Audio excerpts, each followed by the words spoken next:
తో అతని ఏం చెప్తున్నాడు సురేశ్వరాచార్య ఉద్దేశం ఏమేంటి ఈ శ్లోకంలో కశ్య సుఖంలో కరోతి విరాగ వైరాగ్యం కింద సుఖం ఇంకేది లేదు ఎవరు వైరాగ్యం ఉన్నాడు ఎవడు ఈడుస్తాడో అంట జగత్తు వస్తుందంట దానం ఇడిచినంట ధనం వస్తుంది వెనుక నిలబడ్డోనే ముంగలు తెస్తారు ముంగలిగిన ఓతి అనుకో అందరూ వెనక్కి దొక్కుతారు చూడు ఈడు నీ లైన్ కట్టిన ముంగలు వచ్చినాడు చూస్తావా అని కరింగి దినురి ఎందుకంటే ప్రతి ఒక్క మనిషిలో ఒకటి అహంకారం ఉండదు ప్రతి ఒక్క మనిషికి మనిషి ఏం చేస్తాడు నువ్వు ముంగల పోతున్నావు ధనంలో జ్ఞానంలో కీర్తిలో ఉన్నోళ్ళకి అందరికీ ఈర్ష్య అవుతుంది అహంకారంకి ఇది అవుతుంది ఏం నాకిన బుద్ధిలో ఏమి లేడు చదువులో ఏమి లేడు ధనంలో ఏమి లేడు మేము ఇంతుండ మాకిన ముంగల పోతాడా మళ్ళీ మాకిన ఎక్కన మాం పైల అతని వెనక ఇతని ముంగల అతని ఇది అనుకుంటే కూడా ఏం చేస్తారంటే నీ ముంగల పోయినావు అనుకో నిన్ను ఎట్లా ఎనికి దాపాలి అని ప్రయత్నం చేస్తారు తెల్లవర్లు ప్లాన్ చేస్తారు అనిపేనికి చేస్తారు ఏదో ఒకటి కుటీలతనం చేస్తారు నువ్వు వెనక నిలబడు నిజంగా వెనక నిలబడు నన్ను ముంగల వేడి లేదు నాకు బేక లేదు పదవి ప్రతిష్ట అని పూర వెనక నిలబడు తోడు అందరూ అంటారు త్యాగం చేసినట్ట మంచోడ్రా నువ్వుని పిలిచిస్తారు కానీ నువ్వు ఊకూక వెనక్కి జరిగినావు అనుకో ఒకరి ముంగలేసి ఓ వీడు బేకని చేసినట్టు గుంతలో దొప్పుతాడు వీడు అని మళ్ళీ ఓని దొప్పుతారు నిజంగా త్యాగం ఎవడు చేస్తాడో ధనంది మనకి ధనము దాసుడవుతుంది నిజంగా ఎవడప్పంటే పదవి ప్రతిష్టని ఎందుకంటే కుర్చీది ఎట్లా ఉండదు కొత్త చిన్నప్పుడు శాల లోపల కుర్చాట ఆడుతుంటాం అవన్నీ మొన్న ధ్యాసం వచ్చాయి నాకు కుర్చీది ఇట్లా ఆడంగా పదం పెడుతుండే టీచర్లు ఖోఖో అవన్నీ ఆడుతుంటాం కబడ్డీ శాలలో ఆడంగా కుర్చీలో ఆట పెడుతుండ్రి ఆ పదం పెట్టను ఎవరు 4 కుర్చీలు పోయా 3 కూకుంటుండ్రి ఇద్దరు పోతుండ్రి ఇట్లా లాస్ట్ ఒకటి మిలిగితే కూడా విజయమని అప్పుడు చిన్నప్పుడు కుర్చీ ఆట ఏమి ఉండే కదా కుర్చీ ఆట అయిందే కుర్చీ ఇప్పుడు కుర్చీ ఆట లేదు ఇప్పుడు కుర్చీ అనేది ఏముంటుంది అంటే దురద కుర్చీ అంటే ఇప్పుడు ప్రతిష్ట కుర్చీ అంటే అభిమానం కుర్చీ అంటే సర్వస్వమైంది ఆ కుర్చీ అనేది మాట్లాడది నాలో కాళ్ళది అది దాని మీద కుక్కున్నోడు సొంత రాజు అనుకుంటాడు సర్పంచ్ ఏమనుకుంటూ ఊరేనాది అంటాడు ఎమ్మెల్యే ఏమంటాడు పూరా రాజ్యం నాది అంటాడు ఎంపీ అంటాడు పూరనే అంత నాదే అంటాడు ముఖ్యమంత్రి అంటాడు ఇక నాకి లేని ఎవరు సర్వం నేనే రాజనే నేను పూర రాష్ట్రంకే నేను అంటాడు ఒక స్టేట్కి రాజ్యంకి ఇక ప్రధానమంత్రి అయితే పూర దేశమే నాది అంటాడు రాష్ట్రపతి అయితే ఇక అయిపోయా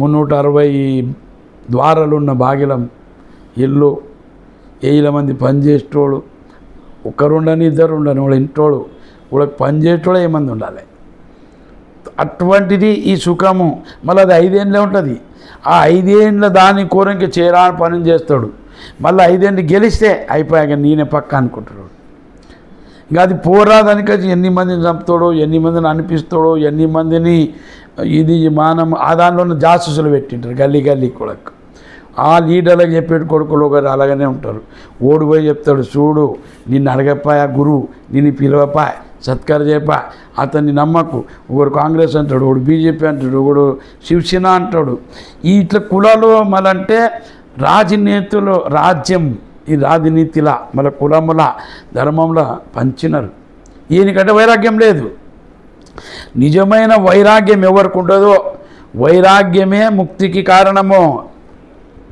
వైరాగ్యం ఏం చేస్తుందంటే శుద్ధ వైరాగ్యమే ముక్తికి కారణమవుతుంది ముక్తికి కారణము వైరాగ్యం వైరాగ్యం ఎట్లా ఉండాలి మనసులుంటూ ఉండాలి మనసులో వైరాగ్యం అయ్యి ఉండాలి కేవల పదార్థంని నేను నిడుస్తావు చూపనీకే అది వైరాగ్యం కాదు శ్మశానంలో పోయి నేను అంట సర్వం ఇదే అనికసి మళ్ళా తప్పులు చేసాడు మా అంత లేడు అంత ఇడికి వచ్చాడు ఉండదు ఆడికి పోయేది ఉండదు అంటారు అందరూ అంటారు అడికి పోయిన వాళ్ళందరూ కానీ ఆడికి పోయినా మనకి టైం చూస్తారు పేయి గడుక్కుంటారు మరి వాళ్ళ పని వాళ్ళు చేస్తారు శ్మశానంలో నిలబడి మృत्यు మాట్లాడుతుంది వైరాగ్యం కాదు అదొకటి జాగం చూసి అడిగినావు ఆ జాగలా నీకు కనిపించింది కళ్ళు దుఃఖంలో కళ్ళుదే మాట్లాడిన లెక్క శ్మశానంలో మృత్యుదే మాట్లాడిన లెక్క దావకంలో సాగు పుట్టలేదు ఆడతాడు కోరట్లో ఎప్పుడు బయటకు వస్తా అనేది మాట్లాడతాడు ఎవరే కానీ గుడిలో ఏం మాట్లాడుతుంది ఫలందే మాట్లాడతాడు అట్లా ఇవి స్థానంని చూసి వైరాగ్యం పొందేది వైరాగ్యం కాదు నాయన వైరాగ్యము మనసు నుంచి రావాలే ఏనికి జడ పదార్థాలు ఎవరిని బట్టి లేవు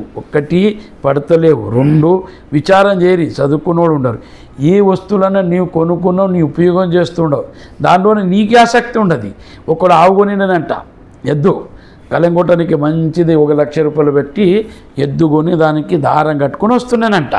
ఒక బాపనోడు కలిసినంట, ఏమయ్యా బాపనోడిని అడిగినంట, చూడయా నన్ను ఎద్దు కొని ఎట్లుండదు అంటే, బాగుండదురా, ఎంత 1 లక్ష అయినప్ప, పూర 1 లక్ష తీసుకున్నాడు, 1 రూపాయి తక్కువ చేయి.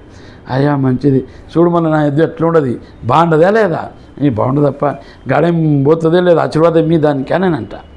ఇప్పుడు నువ్వు కట్టేసిన రషి అని కట్టుకొని తీసుకొచ్చిన దుడ్లు ఇచ్చి బ్రాహ్మణునికి అడిగా, బ్రాహ్మణుడు అంటే అరే ఇది ఎంతకు రానంట, 1 లక్ష ఇచ్చి కొన్నావా, మళ్ళా కొననేం ఇచ్చినా కొని కట్టేసుకొచ్చిన, ఇప్పుడు అది నాది నా ఉండదు అనంట, నాది అనంట. ఆ బాపనోడు నగానంట, నగిన మనకి ఏనికి స్వామి నగితో చెప్పప్ప, ఏం అర్థమై నీకు, ఏమైనా బాగొట్టలేదా ఎద్దు, మరి ఎట్లుంటుంది, పని చేస్తుంది లేదా, ఏం లేదురా అది నాది, నేను కొన్నా నాదినం ఉంటుంది అంటావు, జర నీవు దానికి రచి కట్టిన కదా, అది ఇడిసి చూడు ఎవరు ఆధీనం అవుతారని అంట. కట్టిన రచి ఇడు, అది ఉరికిన పడక దాని అంట నీ ఉరుకుతావా, అది నీ అంటూ వస్తుంది చూద్దామని అంట. ఇది కొన్న వస్తువులు ఇంతే, నీవు కొన్నావు కట్టేసుకుని పని చేపించుకుంటావా దాన్ని, అది ఇడిచిపెడుతుంటుందేమో, అది పోతుంది, దానికి తెలియదు. ఇంకా ఎద్దు ఉదాహరణ ఇచ్చిన జడ పదార్థాలు ఎట్లుంటాయి, అవితో పాపం ఆడున్న కానే నువ్వు గడి జికేజ్ ఉంటే గడి టైమే చూపుతుంది, బ్యాటరీ అయిందంటే అయిపోయి, టీవీ నడిచినా నడిచి చెడిపోతుంది, అది నీవే చేపించుకురావాలి, అది అన్నారు చెప్పదు, నన్ను చేసుకురా అంటదేమో.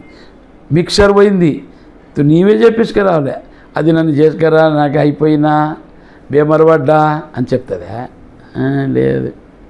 ఇల్లులో కష్టపడ్డది, ఇల్లు అంటదేమి, ఏమప్పా ఇంత బాగా ఇల్లు కడుతున్నా మీరు అంత కసేసిన తుడోనికి రాదా అని చెప్తుందే, లేదు. గాదిలో చినిగిపోతాయి, ఆ గాది చెప్పిందే, కుర్చీలు ఇరిగిపోతాయి, కుర్చీ చెప్పిందే. నీవు ఓడుకునే వస్తువులు నిన్నెట్లా బంధిస్తాయి, నాకు అర్థమైలేదు. ఇది నిజంగా మనసులోనే ఉండాలి. నువ్వు బంగారు చేతనం మీద గొక్కో, శంకరాచార్య పీఠంలో అందరూ రాజాలకు ఉంటారు, ముక్కుటం దొరుకుతారు, బంగారు దొరుకుతారు, బంగారు సింహాసనం ఎక్కుంటారు, రాజా పరిపాలన చేసినలాగా చేస్తారు. దానిలోన ఆసక్తి లేదు, దానిలోన వాళ్ళకి ఏ భావనం లేదు. అది మేము జ్ఞానులము సన్యాసులము సర్వపరి త్యాగులం మేము అని భావం పెట్టుకుని కూకుంటారు వాడు, అది అప్పుడే నడిచిపోతుంది. మళ్ళీ ఈయనకి ఎముగా చూడరు, ఇంతోటి ఈయనకి ఎట్లయితే అంటారేమో, లేదు. గ్రహస్థిలో ఈ పట్టుకున్న రాదు. సురేశ్వరాచార్య నిజమైన వైరాగ్యం చెప్పినాడు. సురేశ్వరాచార్య అనేది ఏమప్పంటే సంతోషము సుఖం యాడుంటుందంటే వైరాగ్యంలోనే ఉంటుంది. వైరాగ్యం నువ్వు అన్నీ ఉండి ఇడిచినవా నీ మనసుకు ప్రసన్నమవుతుంది, సంతోషమవుతుంది. అవి నిన్ను బందీయలేదు, అవి నీకు దుఃఖం ఇయ్యలేదు, నువ్వు గెలిస్తే దానిలో నువ్వు నిలబడితివి అనే భావం వస్తుంది ఒక్కటి. దానికి నిజమైన వైరాగ్యం ఏం లేదు అంటే, నిజమైన వైరాగ్యం మనసు నుంచి అయ్యేది. దానికి ఈ ఉపనిషత్తులు ఏం చెప్పింటే త్యాగమహిమ అనంకర చెప్పినాయి. త్యాగము త్యాగేనైక అమృతత్వ మానసహ అని చెప్పింది ఉపనిషత్తులు. అమృతత్వంని ప్రాప్తి చేసుకునలే, అమరత్వంని మోక్షంని పొందాలన్నప్పుడు త్యాగం కావాలి. ఆ త్యాగమే సుఖమిస్తుంది అని ఈ సురేశ్వరాచార్య చెప్పాడు తాత్పర్యం. దానికి అతను ఏమంటుంది, సర్వపరిగ్రహ భోగ త్యాగ కశ్య సుఖం న కరోతి విరాగ అని. దానిలోనే ఏం చెప్తుంటే అన్నిటినీ త్యాగంని చేసిన మనిషి ధన్యుడు, సుఖస్వరూపి. నిజమైన సుఖం అతనికే దొరుకుతుంది, ఇంకెవ్వరికీ దొరకది అని. సుఖ సంచారం అవుతుంది అతనిలోన, దుఃఖం ఈయనకి రాదు అతనికి అని.